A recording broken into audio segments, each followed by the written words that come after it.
thank God nothing happened to anybody physically. Yeah. But how you feel about, personally, I thought it was about 4 or 5 months ago. I can't believe it's already been a year. This shit is out of control, man. How's a year? But what I can tell you is, boy, that Kendrick Lamar gets... What's up, everybody, and welcome back to another episode. Please like the video and subscribe. Our target is only 1,000 likes. So, Universal Music Group has officially responded to Drake's lawsuit involving Kendrick Lamar's Not Like Us diss track, accusing Drake of attempting to save face in the wake of losing a rap beef to Kendrick Lamar. According to Billboard, the record label filed a motion on Monday, March 17th, to dismiss the lawsuit, calling Drizzy's accusations against them meritless, as he filed the defamation lawsuit due to the public embarrassment he endured. So the motion read, plaintiff, being Drake, one of the most successful recording artists of all time, lost a rap battle that he provoked and in which he willingly participated. Instead of accepting the loss like the unbothered rap artist that he often claims to be, he has sued his own record label in a misguided attempt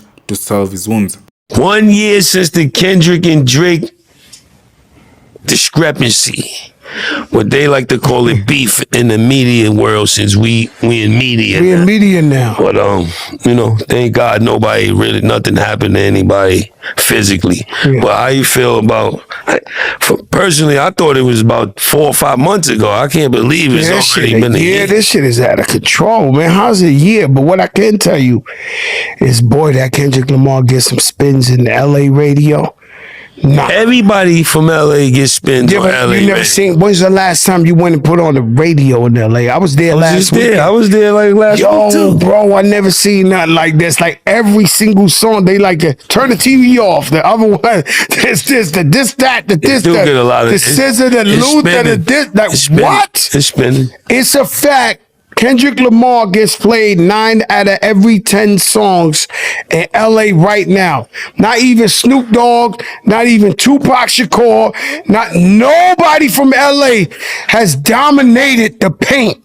Like this guy, this last year, what they doing in LA, if you from LA, you think there's only one guy on earth, Kendrick Lamar. I'm just keeping it a buck with you. You turn on that radio in LA, if you from LA, you work at Target, okay, Amazon, you delivering some shit, you working at the bakery, Panaderia, whatever, East LA homes, you thinking there's one man breathing in hip hop. It's called Kendrick Lamar. I'm keeping it a buck with you. No, he had a hell of a year. She's had a hell of a career, but the last year, so what do you think about beef in hip hop? Like I done answered this a million times. It's getting out of hand. When it gets, for me, I thought it was always good if you take it all the way back from Wild Style and LL and Kumo D and then all the way up to Us and 50, to whatever you want. It's always good as long as it stays on wax. You know what I mean? Now, when it first started, somebody say something about you, you got to go to the studio. You got to immediately work on getting one back out there. Boom. Now you knock the stick off your shoulders like a fight at the school at 3 o'clock. Now as the technology evolved, it turned into movie skits, animations, retrieving fake information and going to the embassy and getting it got a little wacky for me. Like I like it to be beats and rhymes and keep it like that. Once it got out of my pay grade, I'm not really, you know what I mean? It's a little bit of disinterest to me because it's turning political now.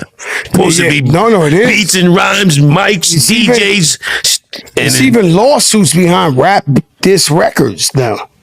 I never saw that. That's over my head. I don't really understand when it gets, maybe I don't know. I just want to see. I just want to see rhymes and songs and hip hop shit. Once it gets, once it goes to the White House and all that, Supreme Court and things like that, and you know what I mean, and to the Congress Library and all that. You know what I mean. Shador fell to the 5th round.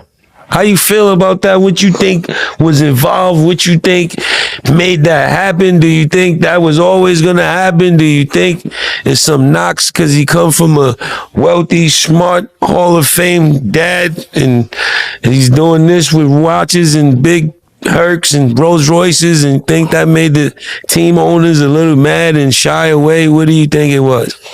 First of all, let me just say that all the team players, all the teams played themselves. Let's be clear. That skipped them? Every one of them teams played themselves. The Giants, Dallas.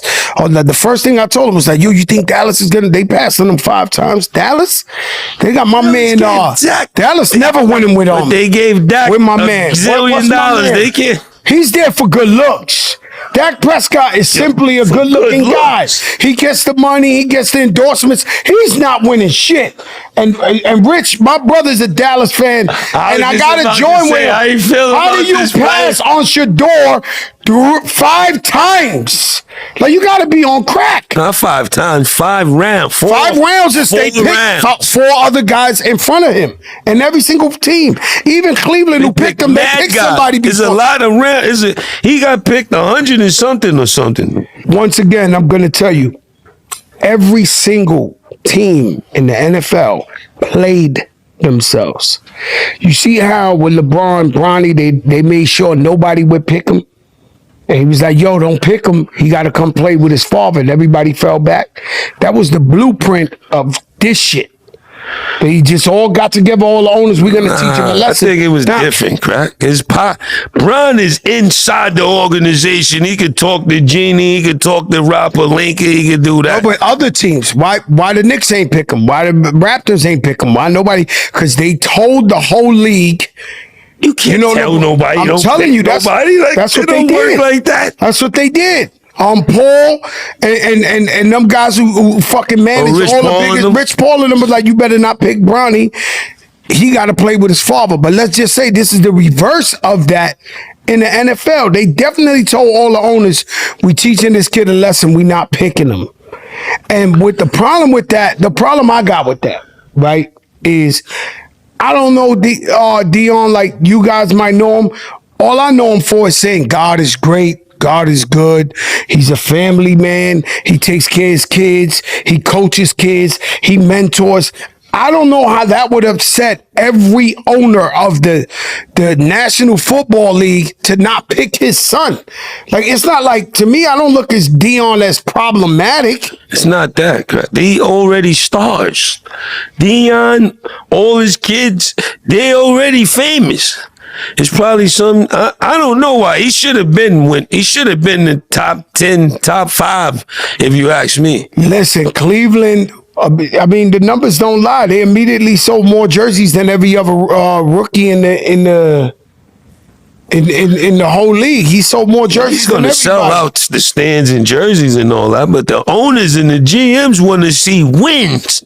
They pay for wins. Well, he's going to win. So who they pick before him going to make them win more than him? They got 5 quarterbacks right now. Oh, shit, they got too many. So they probably loaded up so they can start trading everybody off. Sean Watson, Flacco. Yeah.